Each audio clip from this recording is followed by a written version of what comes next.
Hey there, ladies and gentlemen. Mr. Potman here, going over topic 2.1, ready to do some math with you guys. So let the stress start, okay? It's really easy stuff, don't be stressed. Okay, so today's topic 2.1, machines make work easier. So we're going to be starting to talk about work. So we're getting some physics here.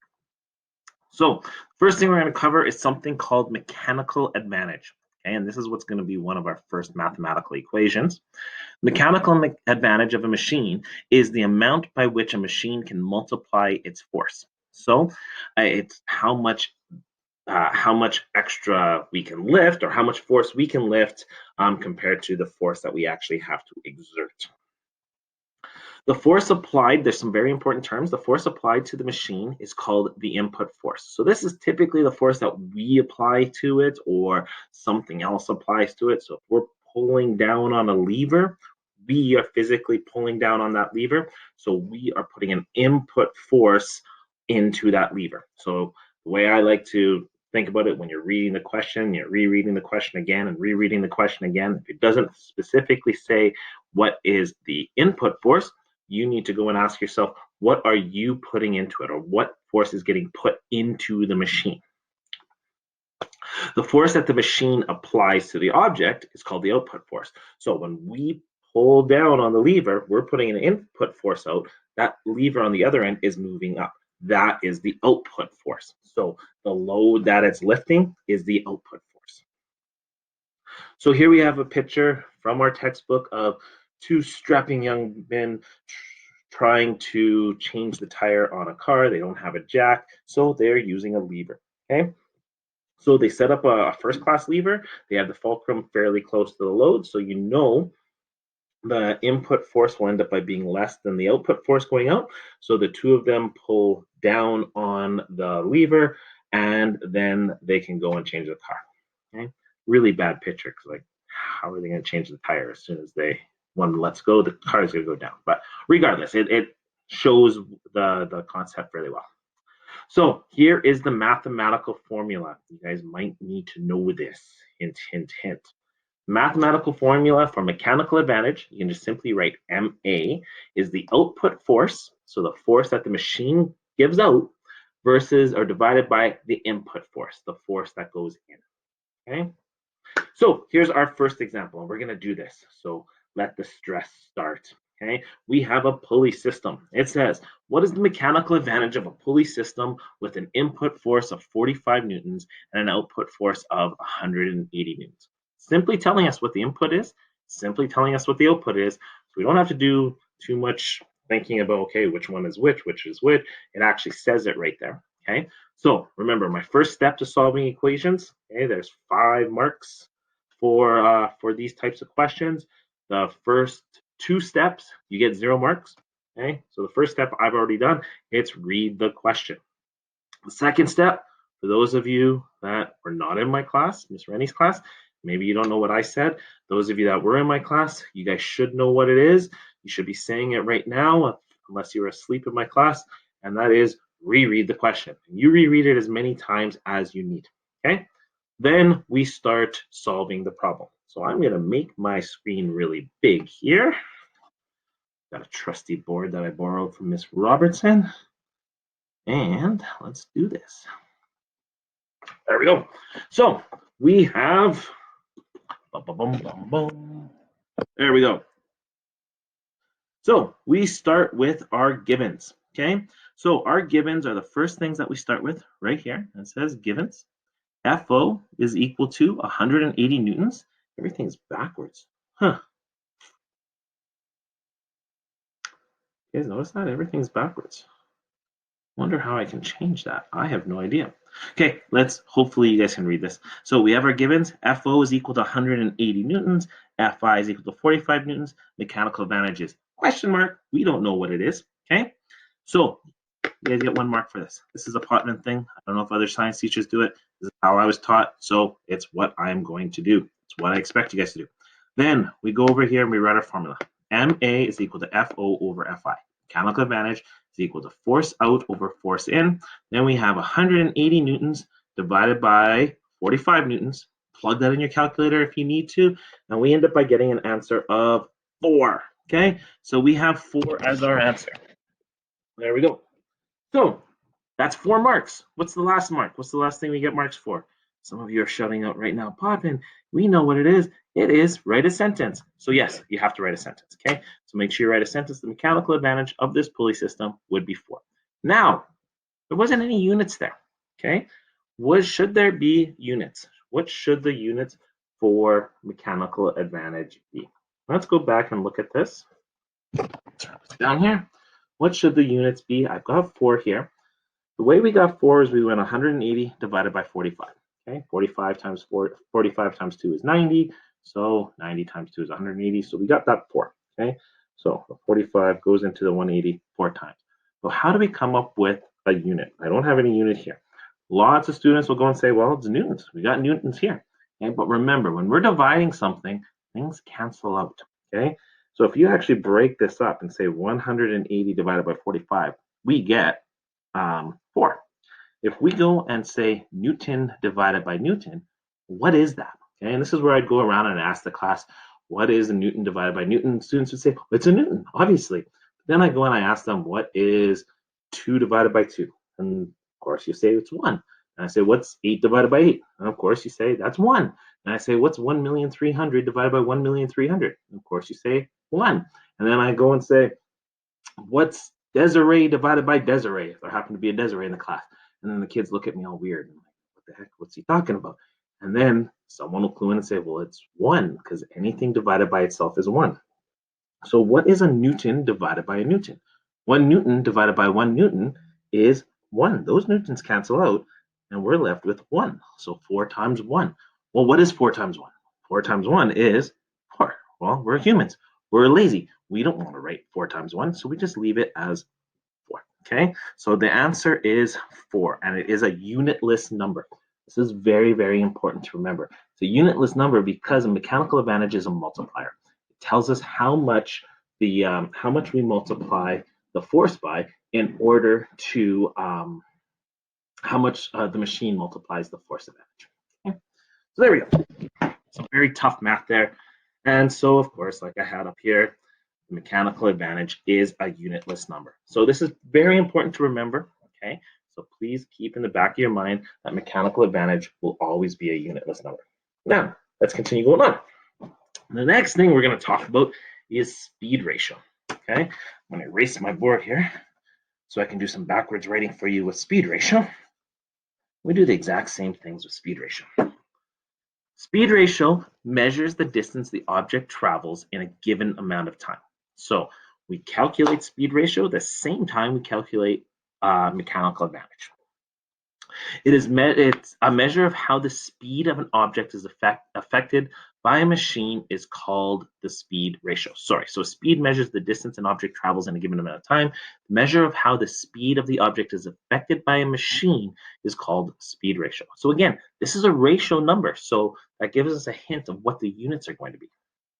Speed ratio is calculated by dividing the input distance by the output distance. So if we're going back to the lever example, when we take a lever and we pull down on the lever, we're putting an input force, okay, and we're getting an output force. Now, when we're pulling down on that lever moves a certain distance. When we're pulling down, it also moves up a certain distance. Some of you may remember from the lab that we did earlier this week, when the fulcrum was very close to the lever, or when the fulcrum was very close to the load, the input distance was really large compared to the small output distance. Okay, so we had to move our hand really, really far using a small force, but the amount of the distance that the thing went up was really small, but it gave a big force. Okay, and that's very, very important. So the formula for speed ratio is input distance divided by output distance. So SR is equal to DI divided by DO. And here we go, we've got another example. So the example here says, what is the speed ratio of a pulley system with an input distance of 4 meters and an output distance of 1 meter? So that means we had to pull the rope 4 meters to lift that load up 1 meter. Okay, and you can see we have 4 pulleys. We talked about this the other day. Okay, so again, let's go back to our wonderful, wonderful, wonderful sheet. I am going to go and do the givens. DI, DO, SR. Okay, so we have all those right there. Again, it's backwards for you guys. I don't know how to fix that, sorry. And so the distance that we had to put in was 4 meters. The distance that the load goes up was 1 meter. And our speed ratio is our unknown. So that's number 1. And we had to write our formula. Well, formula I just told you was speed ratio is equal to distance in over distance out. 1 mark for that. And then we go speed ratio is equal to 4 meters divided by 1 meter. We've got that right there.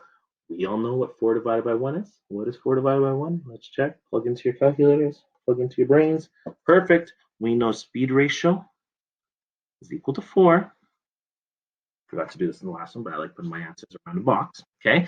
And what are the units? So just like before, the units cancel out. Boom, boom. Units cancel out, and we end up with just an answer of 4. Okay. Easy peasy lemon squeezy. Told you this math's not that hard. Okay. And I'm not joking. It doesn't get much harder than that for calculating speed ratio and mechanical advantage. All right, but that leads us to both of those. You guys might have noticed were the same. The speed ratio and mechanical advantage were the same.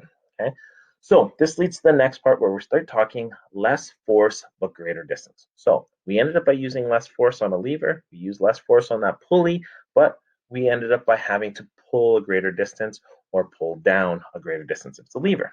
Okay, the 2 pulley examples we worked on demonstrate that you do not get something for nothing. Okay, so like I said earlier, the pulley system multiplies the force you use by 4 times. So 180 newtons versus 45 newtons. So multiple of 4 times. But in order to do this, you have to pull more rope, 4 times as much rope. We had to pull the 4 meters of rope versus the 1 meter of the load rising. Okay. You can also see this with ramps. Take a look right here. Okay. So we have 2 ramps here. Where in both cases, we're going only 2 meters high, okay? So the output distance in both cases would be 2 meters. That's how high we have to go. And in both cases, the input distance is different. This one right here, the 3.2 meters, it's not as long, but it's a lot steeper. This one, 7 meters, it's a lot longer, but not as steep, okay? So both of these ramps end up by having the same output, distance, but the input distance is different. How do you think force would be affected? Which one would have more force to push up? Would you require more force?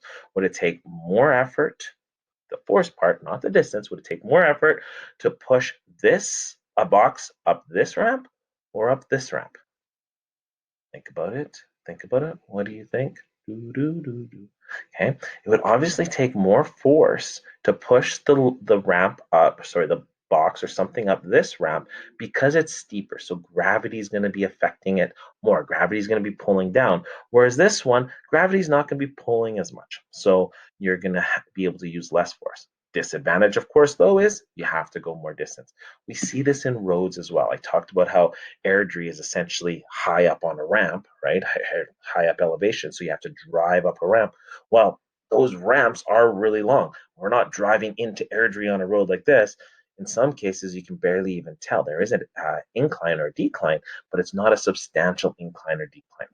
Okay, and they do that because it uses less force. It's easier for the cars to go up the steep ramp, or the shallower ramps than the steep ones. Okay, if you ever go and watch some funny YouTube videos and go and Google BC snowstorms or something like that, and when the roads get icy in BC, if there's the slightest little ramp, those are slightest little hill, those roads get slippery, and then the car starts sliding down. They can't handle it because those ramps are too steep and the gravity's pulling down. It's working against them. And the roads are slippery. The fun videos. So both of those, the first machine we talked about, the mechanical advantage was 4. So that means it multiplied it multiplied the force that came out by 4 times. But what about a machine where the mechanical advantage is less than 1? And there are machines that the mechanical advantage is less than 1. So that means we put a force into it, right? And we put a greater force into it than the force we get out. We sort of saw that with the lab with the lever, right? Why would we want a machine that has a mechanical advantage less than 1? So mechanical advantage greater than 1 means the machine multiplies the force you were putting to get a larger force out. So we put in a smaller force, get a larger force out. Clearly useful. Okay, there's no arguments there. That is useful. Would a machine with a mechanical advantage less than 1 be as useful? Well, the answer is yes. Okay, a bike is actually an example. And we talked about how bicycles are some of the best machines invented to transfer human energy into energy from motion, to transfer to the bike pedals and whatnot. They actually have a mechanical advantage less than 1. So if a cyclist exerts an input force of 650 newtons, so that's the input force to the pedal, the bike's linkages would turn and produce an output force of 72 newtons. Okay, so we're putting in 650 newtons and the bike's only giving us 72. Okay, the mechanical advantage in the situation would be 0.1. Okay, very low. You would take 72 divided by 650 because it's output divided by input, and we get 0.1. Again, unitless. This is a very useful machine still because the bicycle will still end up by moving faster than the cyclist would actually walk. Okay, so you put more work into it, but it's still faster than walking. Okay, so the bike is still going at a fairly fast. It's still going fairly fast. We saw this also with the lever, where we're pulling down, we're going a short distance, we're putting a lot of force in, but what did we get out of that lever? We got a higher distance. Okay, so sure, you're putting more effort in, but we're getting a greater distance up. So it's kind of a trade-off. In some cases, we put more in, get less out, but the machine's still useful. Okay, and it's also one of the reasons you lose weight when you're riding bikes. So that leads us to efficiency. Okay, the reason we're doing this math is primarily because of the efficiency. I was talking with Miss Robertson, and she mentioned to me that efficiency is something that's covered in grade 9. We should definitely go over it. So let's go over it. Okay. In ideal situations like that pulley system, the mechanical advantage and the speed ratio should always be the same. Okay, always be the same. Mechanical advantage was 4, speed ratio was 4. Those were ideal situations. Everything's perfect, everything's happy. That was a perfect machine. However, that's never the case. 100% of the time, they should never be the case. Okay, so those little examples I showed you of the police system, those were actually false. They should not have been the same. Okay, because every single machine out there, every machine, whether it's a ramp, whether it's a pulley, whether it's a lever, has something working against it. Can anyone guess what's working against it? Right now, you guys are thinking, that's a great question, Mr. Potvin. Let's think. Maybe you're running to your parents, Mom, Dad, what is it? Or some of you are just thinking, just shut up, Potvin, and just tell us. Okay. That thing is friction. Friction is always working against us. Remember, friction is a force that opposes the motion. Okay, that is caused by the surface roughness of materials. We talked about it with the ramp. Hopefully on the ramp, one of the ways you said you could make it easier, more efficient, is make it smoother, make it have less friction. Okay, so friction always works against us. But that leads us to ask, what does friction affect? Think we were pushing a box. Imagine we were pushing a box, a box up a 5-meter ramp. So the ramp's 5 meters long. What would be affected by the friction? Would it be the mechanical advantage or speed ratio? Okay, and this is typically someone says, okay, well, friction is going to be acting against it, so it's going to be slower to push that that box up the ramp. So obviously it's going to be speed ratio, but that's not the case because remember, speed ratio is a measure of distance. So if the ramp, go and grab this.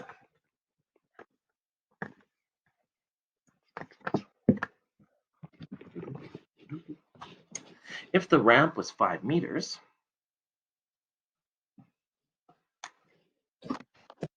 here's the ramp. That's 5 meters. What a beautiful ramp. Okay, whether there's friction or not, when we start here and we finish there, we've moved 5 meters. That hasn't changed. Okay, so no matter what, the output distance is still going to be 5 meters. However, if we were pushing the load up that ramp, okay, and there was more friction, we would have to exert more what? You'd have to exert more force up that ramp. So the thing that's affected by friction is not speed ratio, it's actually the mechanical advantage, because we would have to push with a greater force to counteract that friction. Okay, so regardless of the force used, the distance will still be 5 meters, so speed ratio will not change. Okay, if the ramp was 2 meters high and you had to move 5 meters to get from point A to point B, whether it was ice or whether it was sandpaper would make no difference. You still have to push 5 meters.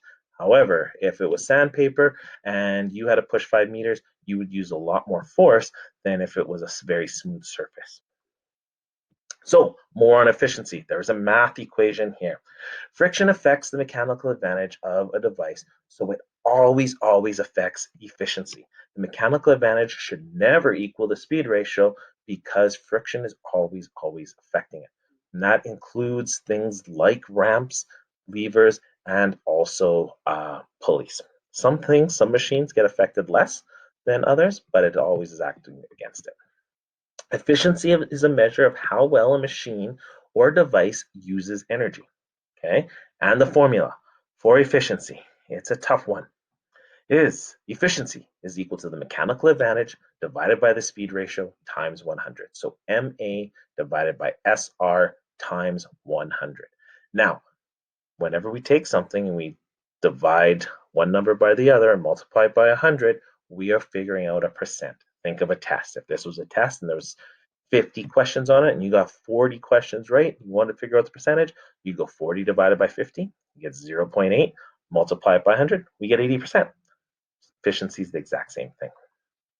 So calculate the efficiency that has of a machine, the mechanical advantage of 2 and a speed ratio of 3. Okay, remember efficiency is a measure of percent. Let's do this. Let's go and write it all out. You guys got to watch me do this. I start with my givens. Bet you miss me writing on the board. We have mechanical advantage is equal to 2. And we have speed ratio is equal to 3. And we go and find efficiency. I just write it as EFF. We don't know what it is, but we know it is a percent. So this is how I write it up. So this is how I write it up. I say mechanical advantage is 2, speed ratio is 3, efficiency is question mark. I don't know, but we do know it's a percentage. So let me write our formula. Efficiency is equal to mechanical advantage divided by speed ratio times 100. Okay, so booyah, just beautiful. Then we substitute. We go 2 divided by 3 times 100. Okay, get another mark there, just stunning. And then we go and we get 0.6. I'm gonna call it 0.67. It's 6666666 times 100, like so. And we get 67%. The efficiency is 67%. My bad sentence, which I would probably not give you marks for if we were doing this. So easy peasy, lemon squeezy. I hope that that helped for that. Tough math, right? Tough. I was telling you guys, not so bad. Okay, and that's it. That's it for the section. There's a video that's here on my PowerPoint. It is a YouTube video, so it will not play here. It has this guide, Council Advantages and Police. I will put the link onto D2L, and I will also put some questions for application questions. Now, I encourage you to do the questions the proper way. However, you don't have to submit or hand in these application questions. So I'm going to leave it up to you. If you guys want to do all the work, go nuts.